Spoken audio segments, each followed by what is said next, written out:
O presidente Jair Bolsonaro esticou a corda propositadamente, não tenha dúvida nenhuma, ele esticou a corda, ele estava proibido, quando ele teve uma série de medidas cautelares contra ele, com relação a usar tornozeleira, a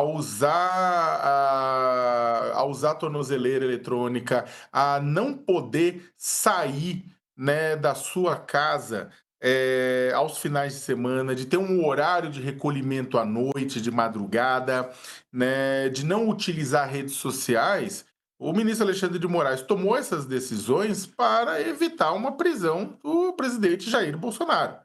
Foram decisões cautelares para evitar uma prisão de Bolsonaro, que ainda é réu no processo que julga a tentativa de golpe de Estado, de solução violenta do Estado Democrático de Direito, organização criminosa armada, na qual ele é réu por esses crimes. Então, o que acontece? O ministro Alexandre de Moraes não queria mandar o ex-presidente Jair Bolsonaro para a prisão, exatamente para evitar a transformação de mito em Marte, né, do auto-intitulado Mito para Marte. E aí o que acontece? Ele deu essas ações, ele deu essas medidas cautelares. Bolsonaro foi esticando a corda, teve todo aquele caso da entrevista, né, que pode dar, não pode dar, né, tudo isso mais, ficou por isso mesmo.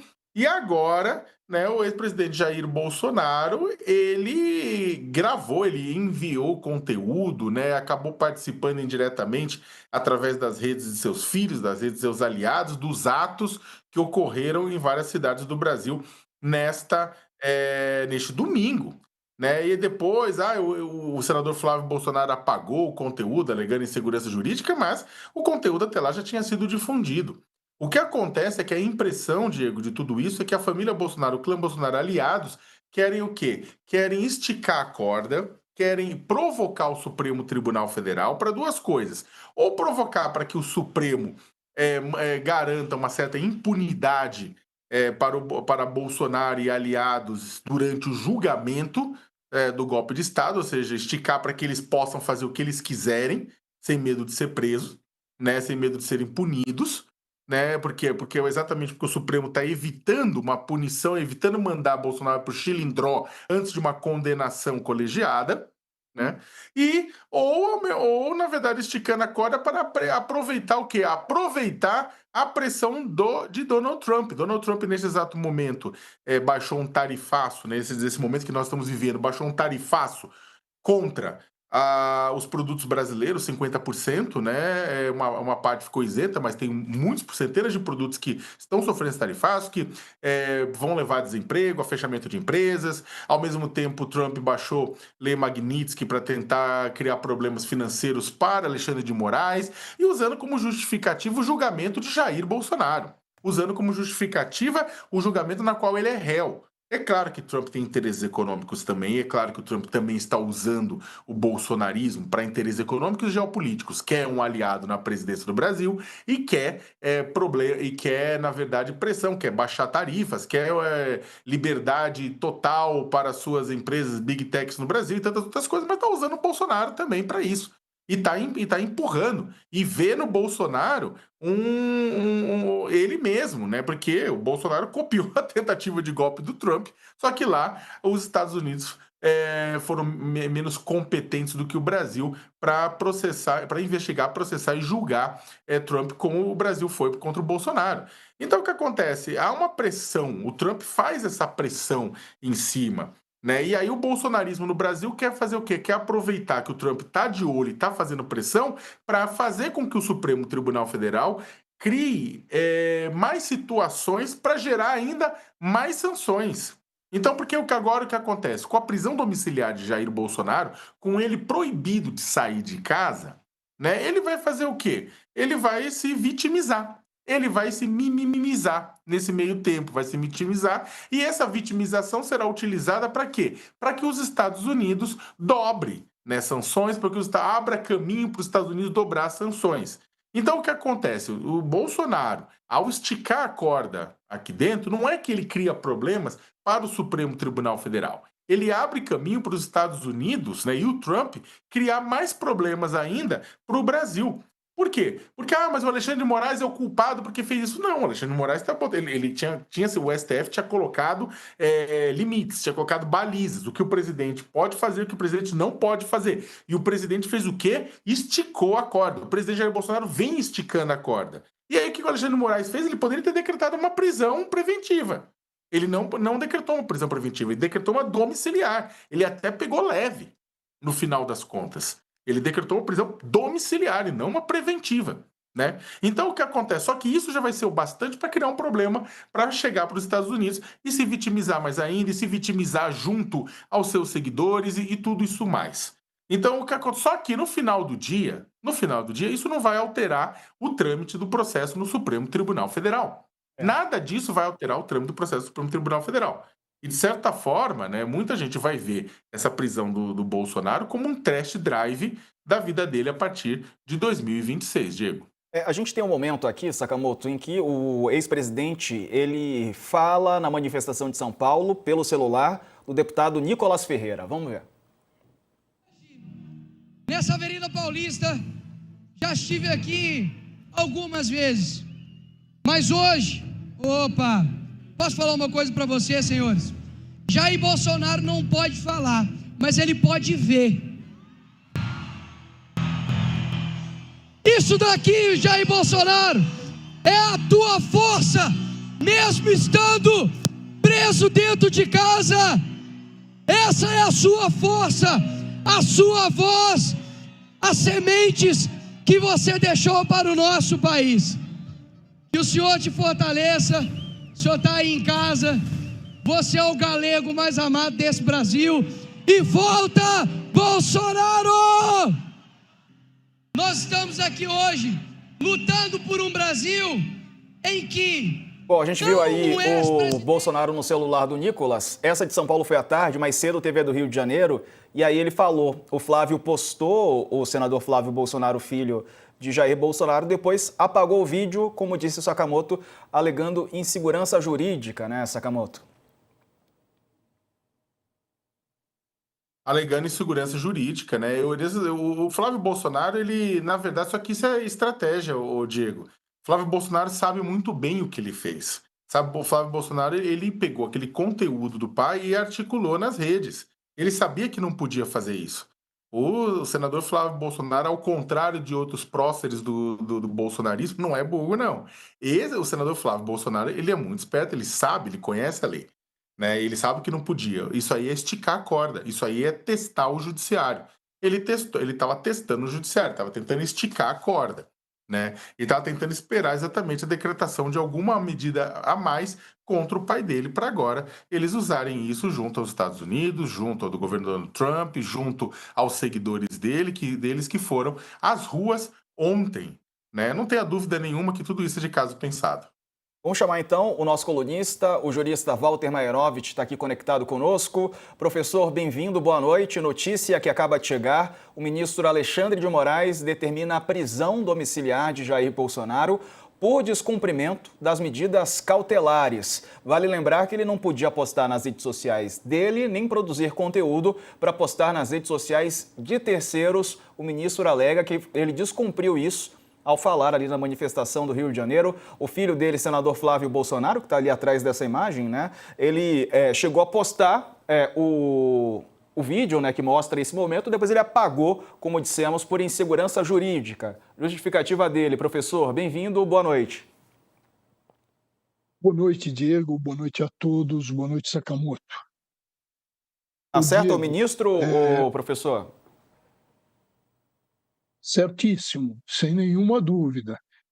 Hoje de manhã nós já falávamos num certo engodo, numa certa preparação, onde os advogados foram colocados no meio.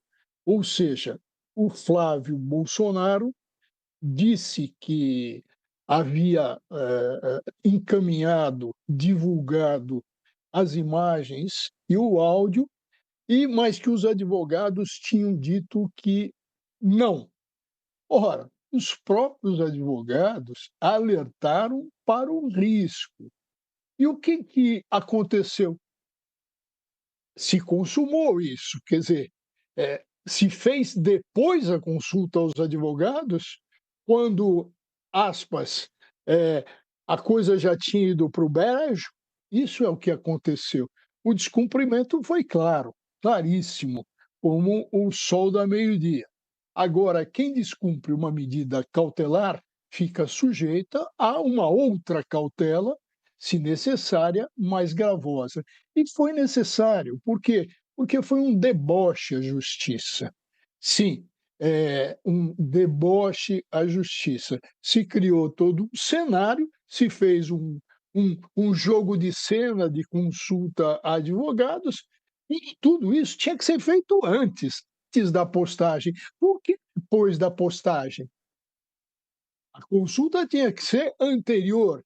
Então, no resumo, o próprio Flávio Bolsonaro fez prova contra si próprio ao frisar, destacar, ressaltar que ele fez a consulta dos advogados e, evidentemente, não houve qualquer dúvida que era uma violação a uma obrigação que havia sido imposta.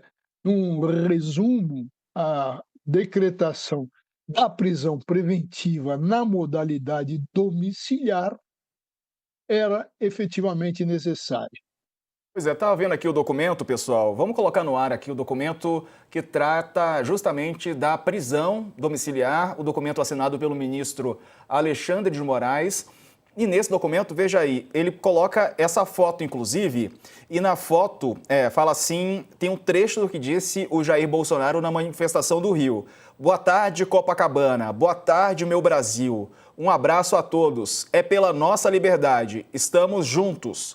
Fecha aspas para a frase do Bolsonaro, destacada nessa postagem, ô Sakamoto. É claro que agora tudo isso vai ser utilizado politicamente. Ó, ali embaixo tem uma reportagem, inclusive, do UOL. Desce aí, pessoal.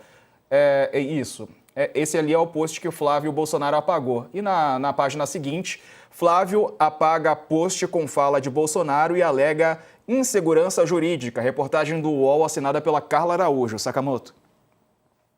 Então, novamente, isso aí é para. Antes de mais nada, boa tarde para o Walter, tudo de bom para ti.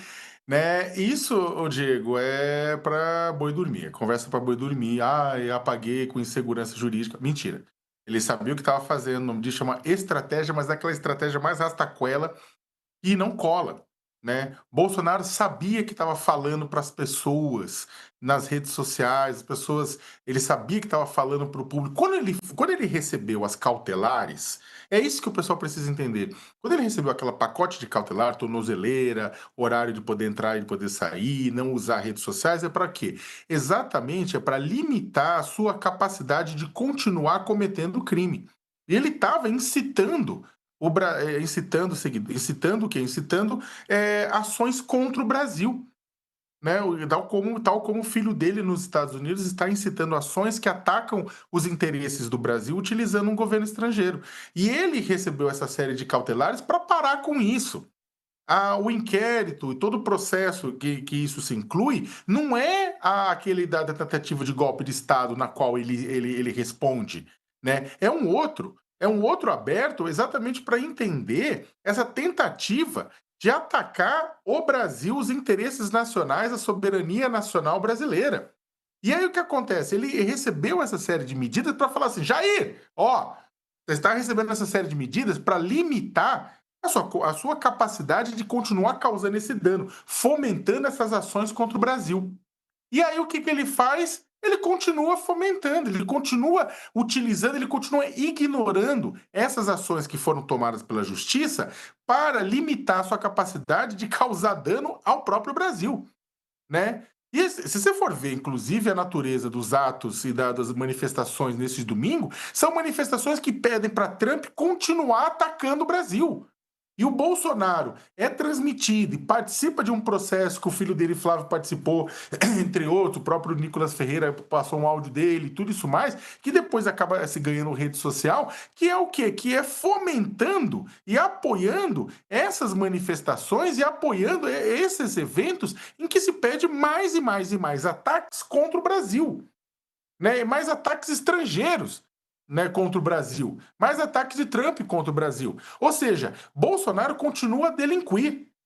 E aí o que que acontece? Qual que é a alternativa disso? É você, olha, então tá, então uma prisão domiciliar, né? E olha que acho que quero ouvir até o Mairovich, né, sobre isso, mas pode ter, mas também continuou barato, porque aqui poderia caber uma preventiva também, não, Walter? Na realidade, toda medida cautelar, e essa é uma cautelar de natureza, preventiva, tá, para evitar que ele no futuro, volte a fazer ato igual. O que eu vejo, Sakamoto, com muita claridade, é que, a gente precisa entender o que essa medida cautelar acautelatória representa. É uma medida, como toda medida acautelatória, é uma medida de segurança social, não é uma medida para só, endereçada ao Bolsonaro, não. Ela é uma medida que abrange a segurança, a tranquilidade e a paz social, porque o Bolsonaro continua com o golpismo, daí a necessidade da medida. Professor, Volto a frisar, a destacar, é uma medida para a sociedade. Ela é imposta num inquérito, como você bem lembrou, Sakamoto, num inquérito onde existem 2 suspeitos. 2 suspeitos do quê? De atentar à soberania, para, eh, proteger a soberania. Para quê? Em razão do quê? Porque esses 2 suspeitos negociam no estrangeiro, negociam medidas contra o interesse nacional para desestabilizar o país. Então, professor, é no bojo desse inquérito e a necessidade está clara. A necessidade do Bolsonaro vingança? Não, para a proteção da sociedade, para a proteção do Estado, para a tranquilidade social. É assim que eu vejo.